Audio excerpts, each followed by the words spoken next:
রব্বুল ইজ্জত এদেশের অসংখ্য ইমানদার মুমিন আলেম উলামা হুফাজে কুরআন খেটে খাওয়া মানুষ বিভিন্ন দলের রাজনৈতিক নেতাকর্মী খালেসভাবে বাংলাদেশ জামাতে ইসলামীর শীর্ষস্থানীয় আমাদের মাথার তাজ 11 জন নেতাকে হত্যা করে তাদের যে ফুটা ফুটা রক্ত ঝরেছিল, আমি বিশ্বাস করি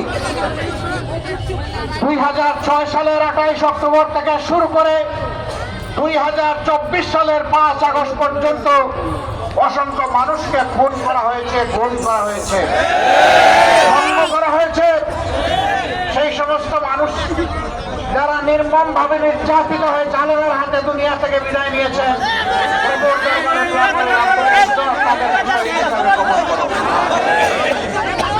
তাদের পরিবারকে সহযোগিতা করো,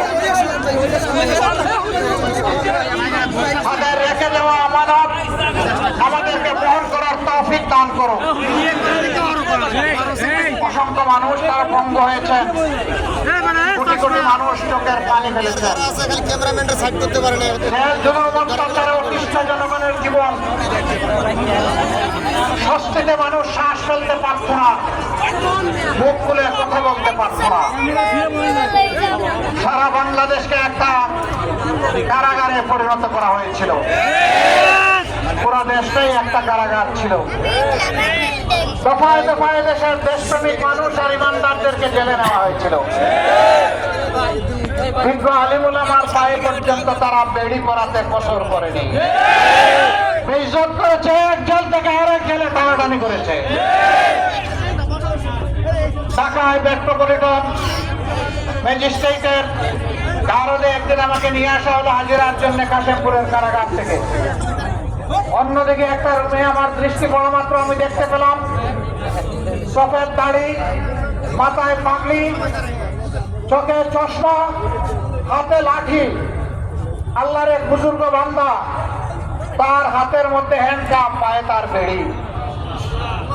আমাকে যে এসকর্ট নিয়ে গিয়েছিল, আমি এসআইকে ডেকে বললাম, ভাই একদিকে আসো, আমার কাজ আছে। ওই যে ভদ্রলোক দেখছো, ওনার পায়ের বেড়িটার হাতের হ্যান্ডকাপটা খুলে এনে আমার পায়ে এবং হাতে পরাই দাও। বললো কেন?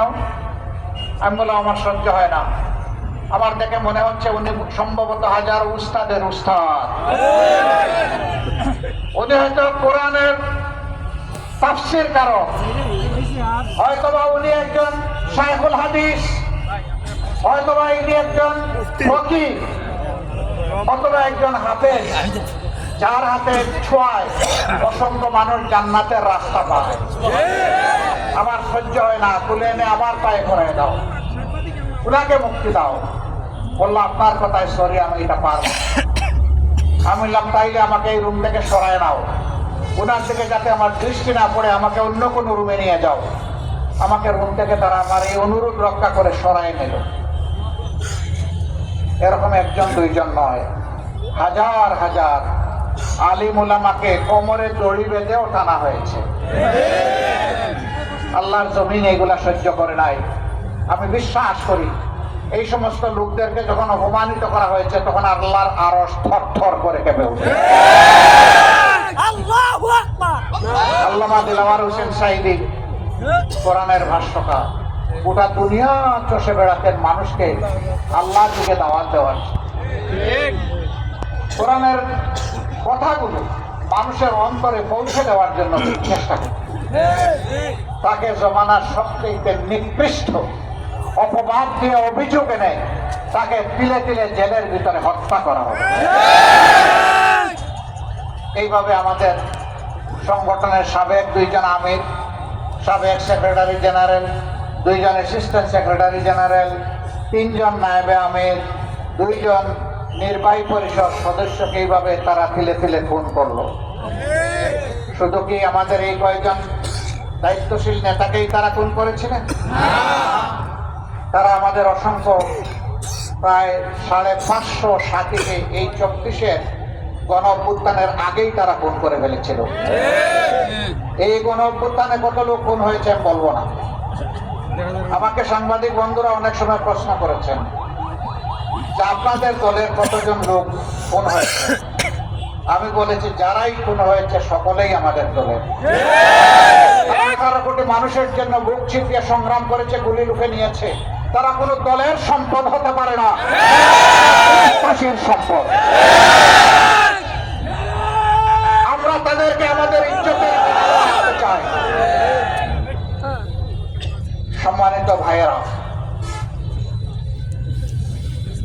আমাদের এই সন্তানেরা রাস্তায় নেমেছিল, দুই দিকে হাত ছড়িয়ে দিয়ে বলেছিল বুকের ভিতর তুমুল ঝড়, বুক পেতেছি গুলি খোর।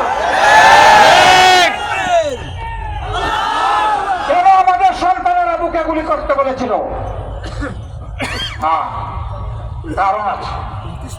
আমাদের সন্তানেরা যখন দেখতে পাচ্ছিল তারা লেখাপড়া করে, গরিব মা বাপের মুখে একটুখানি হাসি ফুটানোর জন্য, দেশবাসীর সামান্য সেবা করার জন্য তারা সুযোগ চায়। কিন্তু দেশের সকল সুযোগ সুবিধা, ব্যবসা বাণিজ্য, চাকরি সব কিছু একটা পরিবার, একটা গোষ্ঠীর কাছে বন্দী হয়ে গিয়েছে।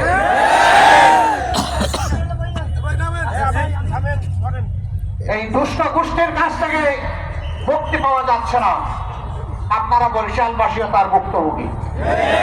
আমি জানি, আমি দায়িত্ব নিয়ে কথা বলছি। এই বরিশালের মানুষও ভুক্তভোগী।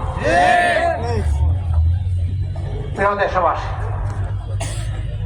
তারা যখন দেখলো তাদের জীবনের স্বপ্নে ফুল ফুটানোর কোন সুযোগ নেই, মেধা থাকলেও তার জন্য কোনো কাজ নাই, তার যোগ্যতার কোনো মূল্যায়ন নাই, তখনই তারা বলেছিল এই বাঁচার চাইতে মেরে ফেলো, গুলি করো, হয় আমাকে আমার অধিকার দাও, না হয় আমার জীবন কেড়ে নাও। আবু সাইদ কি অপরাধ করেছিল? সে কি হাতে স্টেন গান নিয়ে দাঁড়িয়েছিল? বোমা নিয়ে দাঁড়িয়েছিল? একটা মেধাবী ছেলে, এক হাতে প্লাস্টিকের একটা পাই, আরেক হাত খালি, ডানা মেলে সেও বলেছিল হয় আমার অধিকার দে, না হয় আমাকে গুলি দে। তার আত্মবিশ্বাস ছিল এই দেশের আইন শৃঙ্খলা রক্ষাকারী বাহিনী এই দেশেরই মানুষ, তাদের পিতৃতুল্য ভাই করলো, তারাও তো তাদের বুকে গুলি করবে না।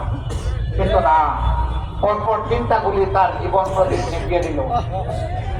আমি তার বাড়িতে গিয়েছিলাম, তার মা বাবার কাছ থেকে দোয়া আনতে গিয়েছিলাম, নিজেকে সৌভাগ্যমণ্ডিত করতে গিয়েছিলাম, সবার আগে গিয়েছিলাম, মনের টানে গিয়েছিলাম।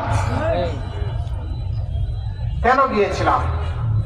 গিয়েছিলাম এই সন্তান এই জাতির মুক্তির দ্বার খুলে দিয়েছে, তার জাতি তার কাছে নেই, এবং তার শাহাদতের হাত ধরে আরো যারা জীবন দিয়েছিল সকল শহীদ পরিবারের কাছে আমরা ঋণী। আমি সেই ঋণ পরিশোধ করতে গিয়েছি। আমি গিয়ে দেখলাম তার বৃদ্ধ মা বাবা, 5টি ভাই 3টি বোন, কেউ ক্লাস 5-এর উঠতে পারেনি। এই ছেলেটাই ছিল তাদের পরিবারের একটা প্রদীপ। সেই কেবল রুকিয়া বিশ্ববিদ্যালয়ে লেখাপড়া করত, প্রখর মেধাবী, ছোটবেলা মাদ্রাসায় লেখাপড়া করেছে, আলিম পাশ করার পর বেগম রুকিয়া বিশ্ববিদ্যালয়ে গিয়ে অনার্সে ভর্তি হয়েছে। সেই ছেলেটার জীবন নিবার সাথে সাথে